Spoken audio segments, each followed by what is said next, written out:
Heyo friends, kembali lagi di channel Camisael.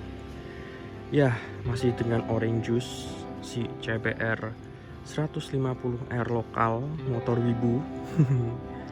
Ya, habis ini aku mau bikin video pure sound dari motor ini yang pakai knalpot mobil.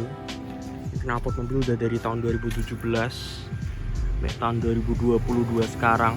Bentuknya kayak gini, kondisinya kayak gini, karatan dari yang dulu warnanya chrome sekarang jadi seperti itu karena melewati ya air, banjir gitu ya. Meskipun daerahku bukan daerah banjir, tapi kan kadang waktu pergi ngelewatin daerah banjir gitu kan ya.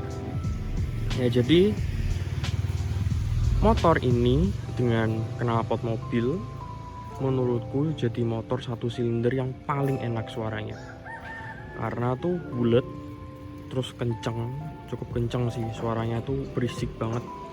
Sama kalau lagi nurunin gas itu ada bratak-tak-taknya gitu. Nah, kurang lebih kayak gini penampakannya. Ya, suaranya dijamin enak, dijamin luar biasa wow untuk sekelas satu silinder. Ya, langsung aja teman-teman dengerin. Yuk.